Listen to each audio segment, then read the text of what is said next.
Uh, you're again, it's not really. Yeah, boom! Right, okay. This is my favourite.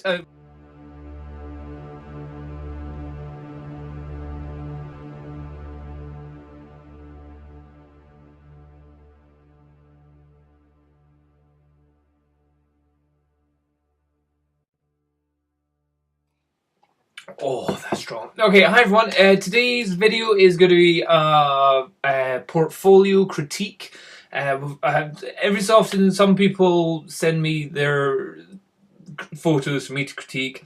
I did them a lot in the past, but then I just destroyed people so much that everyone's a bit afraid to send me any of their photos. But here's somebody that's brave enough to send them to me. It's a girl, Andrea, 18 years old, graduated from high school. She, at the top of her email, says, I hereby give Dom Burr the rights to replicate my images in his YouTube channel and blog, and I appreciate Dom to be as harsh as he likes on my images. Spot on, that's exactly one of the rules which are in some website somewhere which I've put. If you want me to critique your stuff, it's got to be like, you've got to say it's okay for me to destroy you. And anyway, so she's saying she likes photos. She mostly lost all of her photos on a computer. Big important thing is always have it on hard drives. Sorry for that little interruption there. Okay, so she's saying she lost loads of photos and on her computer. Always save it on a hard drive, if not 2 hard drives. I've got a terabyte and 1.5 terabyte hard drive at the side. I've also got another bunch of hard drives all over the place, which I just keep all my images on. I sometimes have a hard drive just all of videos, all of photos, and then like 2013, 2012, 2011, just hard drives everywhere, which is always one of those things that say, oh, one day I'll go through them all. You don't, but always keep them. Anyway, he says most of your shots are black and white, and that you love black and white, and that you mostly like close-ups and still life, and mostly nature, mostly flowers. Okay, cool. And they say, I always feel so low when I see other people's amazing work. I would love to know how I'm doing and how I can improve for the future. Tugging at my heartstrings, really. Okay, first one, photo 1. Bells, you've called this. This photo was taken in my favourite store called whatever. I have all sorts of. It has all sorts of magical things, mystical things, and lots of wind chimes. And this is one of the wind chimes hung in the front of a window. I love this photo because it just looks so calming to me. Let's see.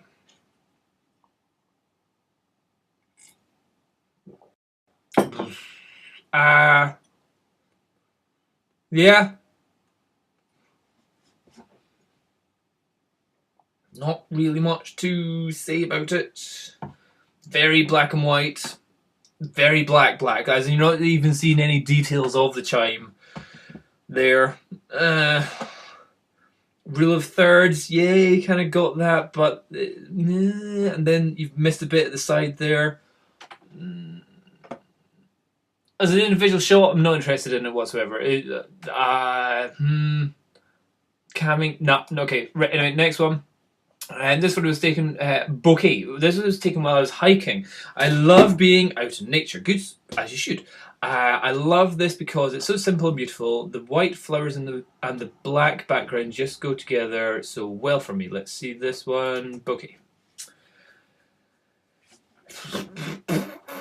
Yeah, that's a super cool black background. Yeah, but okay, so we've got a very thin layer which is actually in focus, which is this here, and then the blurred out closer or foreground part is blurred out, but it's brighter. That's one of the annoying, distracting things. If something which is not of importance is in the foreground and is blurry, fine, but if it's brighter than the subject, which is in focus, which is this area here, that's annoying. So pretty much this is the bottom half, blur and mush, top third, black, cool. The bit which is there, you've not got the right thing in focus. There's a poor choice of whatever it is that you're focusing on there. Granted, I think that's probably nice, but it could have been more. That's all I'm going to say there.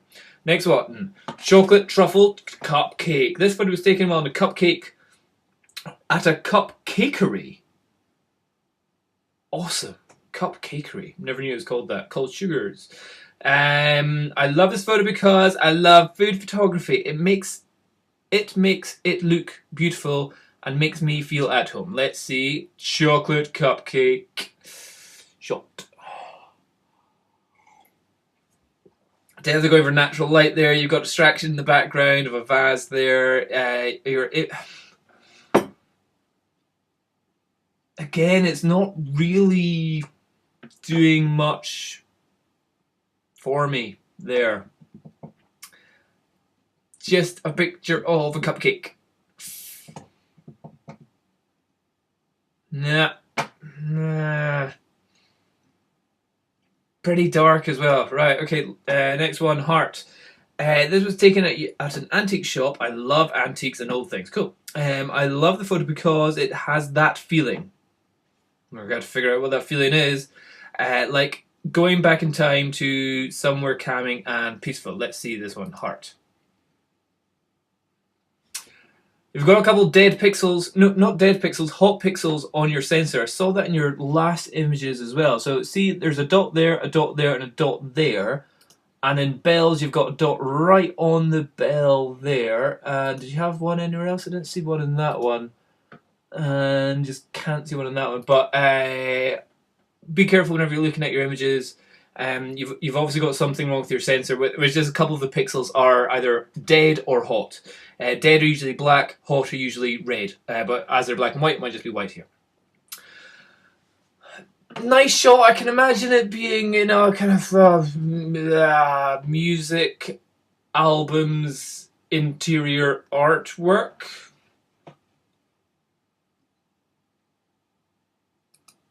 Okay, don't worry, I'm going to get into something a bit more interesting here. Last one, white flower. This photo was taken while I was hiking. I love this photo because it is of how simple it is. Again, the white flower and black background. The flower is all you see. The editing is kind of sloppy, but I can better myself. Thank you for your time. I know I'm nowhere near a professional, but I can't wait to get into a good school and for my goal. Okay. Boom! Right, okay. This is my favourite out of all. It's dramatic, it's striking, you've got it in focus. The back petals are out of focus. It's a cool kind of like, you've just gone square. I like that. It's just kind of popping out, and that is a good artistic picture. I like that one. That one is not following the rule of thirds or anything like that. It's just being a little bit out there. I like that. I like that one a lot. Okay, but, right, here's my overall writing point here.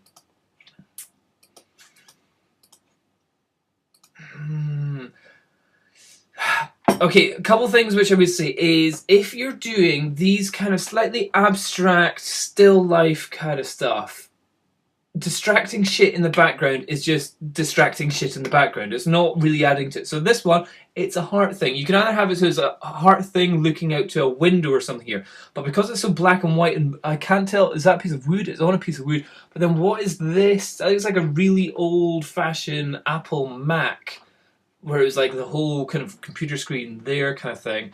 In the background, it's just weird, and it's just a lot of dead space, which isn't totally dead. That's the, or a lot of empty space, or negative space, which isn't really totally dead, and is just a bit distracting. Same in this one, all the kind of dead space, which should have been all the stuff which is around the truffle, is again distracting. We've got like pillows there, a seat there, a vase there, kind of stuff going on. The bouquet, that one blurry, kind of out of place. The bells is again.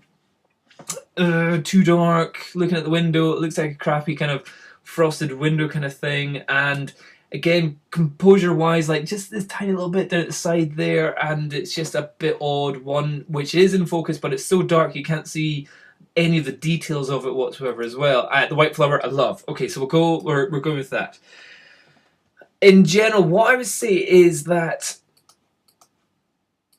if you're enjoying it, keep on doing it, but develop it so that whenever you go back to your image, you kind of go, bang, that's an awesome shot. I do that myself. I recently went through a whole pile of my albums, and it's almost maybe like one photo per month I think is good enough. And you've got to have ones which are a little bit of, this is your portfolio kind of thing, I'd make it a little bit more striking, a little bit more pre-composed, because there's not really much telling me which any of these shots aren't just snapshots. And snapshots can be fine if you're lucky.